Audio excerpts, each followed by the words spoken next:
What's up, beautiful people? It's your boy Judeo, and I'm back again with a new video. Today we're going to be checking out Twitter employee meltdown when asked to work hard. And this is by Ben Shapiro, so you should already know it's not gonna go very well. It's gonna be really blunt, so brace yourself. Let's get to it. Over at Twitter, complete mayhem, according to the media. People are freaking out over the current activities over at Twitter. So what exactly is happening over at Twitter? Well, CNN's Oliver Darcy has now branded it Twitter's last gasp, which is a radical overstatement of the case. Basically, what happened is that Elon Musk put out an ultimatum that all of his employees should come to work extremely hardcore. Basically, he said, we are not going to be doing this routine where employees get to run the place. You need to commit to working long hours and working hard and fixing this or leave. This is a couple days ago. He issued an ultimatum to Twitter employees. Like every other job is, right? He said, commit to a new hardcore Twitter or leave the company with severance pay. Twitter is shifting to an engineer-driven operation, one that will need to be extremely hardcore going forward, according to the midnight email obtained by the Washington Post. Employees were asked to click an icon and respond by Thursday if they wanted to stay. He said this will mean working long hours at high intensity. Only exceptional performance will constitute a passing grade. By mid-Wednesday, members of Twitter's trust and safety team, which of course is the most ideologically driven part of the Twitter company, they were discussing a mass resignation, and then apparently they engaged in a mass resignation. According to the Washington... You're resigning because you're asked to work hard. When you signed the contract, what was the intention? To not work hard? Post, hundreds of people working at Twitter said that they were going to leave. They refused to sign a pledge to work longer hours. According to the Washington Post, the number of engineers tending to multiple critical systems had been reduced to 2, 1, or even 0. It went from like 20. By longer hours, what does it mean? Like way more than 9 hours, or just a little overtime, or 9 hours? Don't just say longer hours. We want to know specifically. 20 in a particular department to 2 people in a particular department. Now, people on Twitter who don't understand how Twitter works, they think what this means is that basically engineers are in the back room, and every time you tweet, what happens is that they take your tweet, they retype it onto a floppy disk, they take the floppy disk, they upload it into like a computer from 1950 that fills a room, and then that's how your tweet goes up. And so if you don't have people, 1,000 Twitter employees, who every day are just re-inputting the tweets, the thing's just going to break down. In 24 hours, it's going to shut down. That's wrong. Okay, what the engineers are there to do is they are there to stop an emergency meltdown. So somebody hacks the system, for example, or there's a major bug that crashes the system. Which doesn't happen. Instead of having 20 guys, you now have 2. So that means that the critical systems, if they come under attack, that could be a problem. But the way the media are treating it, it's like, oh my God, well, tomorrow it's going to go dark. It's just going to wind down. That is not right. In an early sign, the number of those declining to sign was greater than anticipated. Musk eased off a return to office mandate he had issued a week ago, telling employees Thursday they'd be allowed to work remotely if their managers assert they are making an excellent contribution. But apparently, several workers are saying that the precarious position has been reached. A former employee said, quote, I know of 6 critical systems, like serving tweets level of critical, which no longer have any engineers. There's no longer even a skeleton crew manning the system. It will continue to coast until it runs into something, and then it will stop. Okay, that would be an implication regarding the possibility of an emergency. So how many people are still remaining? Apparently, somewhere between 75 and 88% of all the people working at Twitter when Musk took over are basically gone at this point. 80%. Musk eliminated roughly 50% of the 7,500 person workforce when he first took over. That's a lot. A former Twitter executive told CNN that this was a mass exodus. Do they have jobs to fall back to? Because if you're quitting just like that, you have to have a plan. Do you have a plan? Asked about the situation, a former executive said, Elon is finding out he can't bully top senior talent. They have lots of options and they won't put up with his antics. They will struggle just to keep the lights on. That assessment was universally shared by a half dozen current and former employees that spoke with Oliver Darcy on Thursday. Now, you would imagine they would say that, right? Everybody who leaves the company says about their old company, the place is going to fall down without me. Darcy says Twitter management was in panic mode hours before the deadline passed. People familiar with the matter said, explaining senior leaders were scrambling to convince talent to stay on at the company. Now, while all of this is happening, Twitter is reaching new heights in users. Twitter continues to have massive traffic. They're going to have to go out. They're going to have to hire back some engineers. What this is Twitter's most perilous moment in terms of how you actually rebuild Twitter. There was going to come a moment. Now, this could be a good or a bad thing. Now, if the culture they had before was the reason why Twitter was standing, then taking out, letting all the people, the 75 or to 80% of the people, letting them quit is going to cause a problem because they were the culture that held Twitter. On the flip side, if the culture was damaging, like we've heard that Twitter was losing money, if it was because of that culture, then letting everybody go and employing people who can who can work more efficiently and make Twitter money, that would be a good thing, right? So I'm seeing it's kind of two-sided, but I don't really know what is going down in there. And when he says long hours, how many hours? Because sometimes employers can ask you to work really, really long hours. So I want to know, hope it's not more than 9 hours. I mean, after 9 hours, you should choose to work hard or to work more or leave. Where everybody who's not ideologically aligned and enthusiastic about working for Trump was going to have to leave.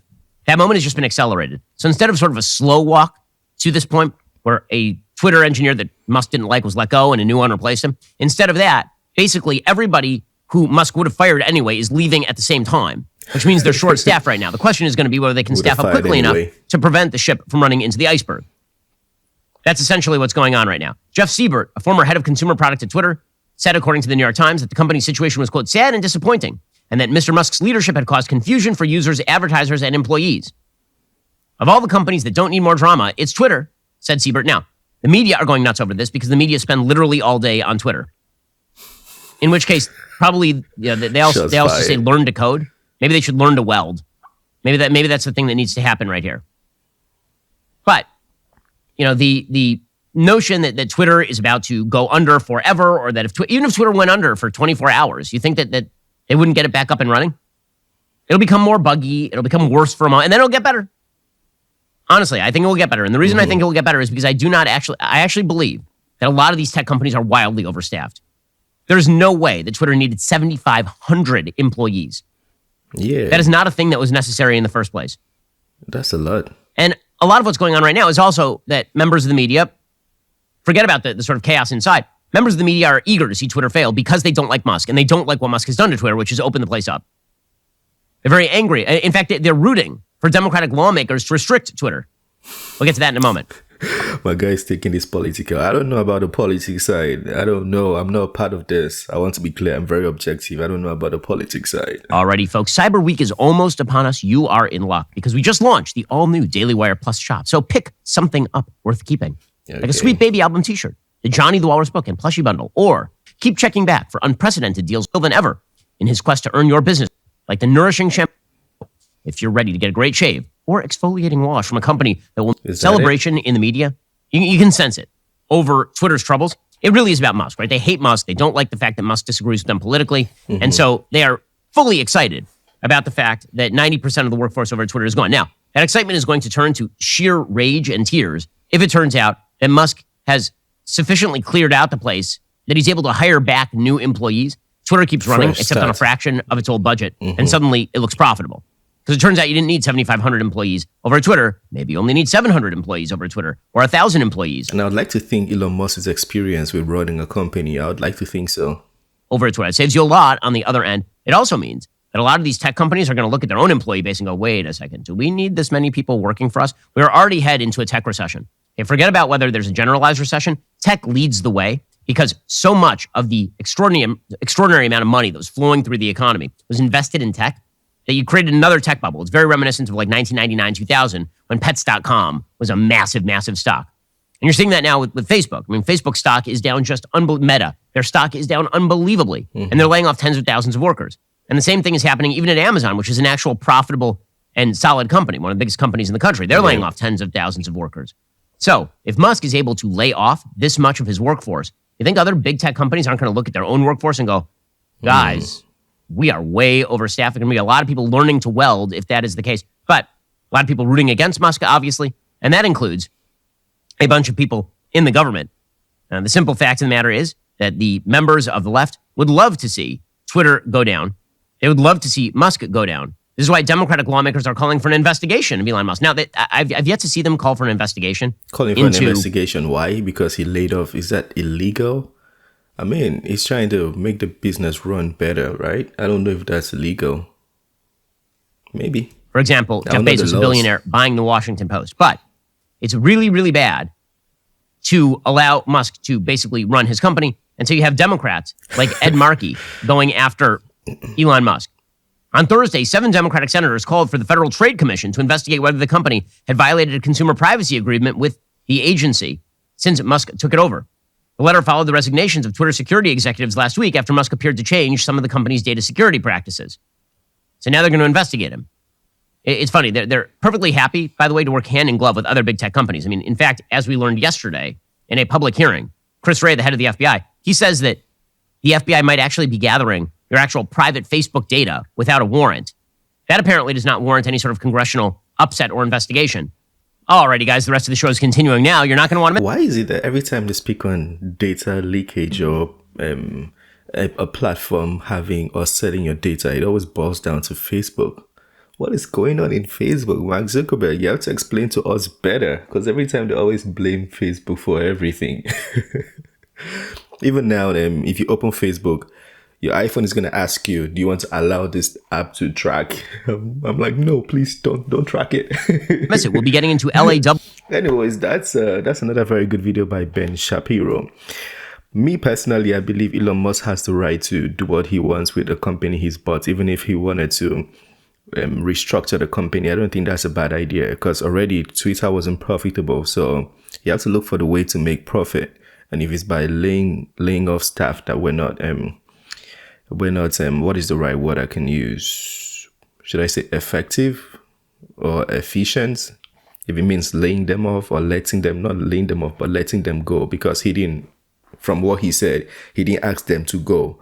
He said, if you cannot work late hours, please help yourself. The door is right there. That's basically what he said. And I don't think there's anything wrong with that, but on the flip side, lots of people are going to lose their jobs, which I'm not a big fan, And I don't like to play with people's sources of income, because the lack of it is what increases vices in the society. So yeah, let me know your thoughts on that. Those were my own thoughts. I might be entirely wrong. I'm not a professional in any of these fields, so feel free to share your thoughts. And if I said something wrong, feel free to correct me. I'm ready to take all the corrections. It's the end of this video. Don't forget to smash the like button, subscribe if you're new to the channel, and I'll see you on the next one. Have a wonderful day. Peace.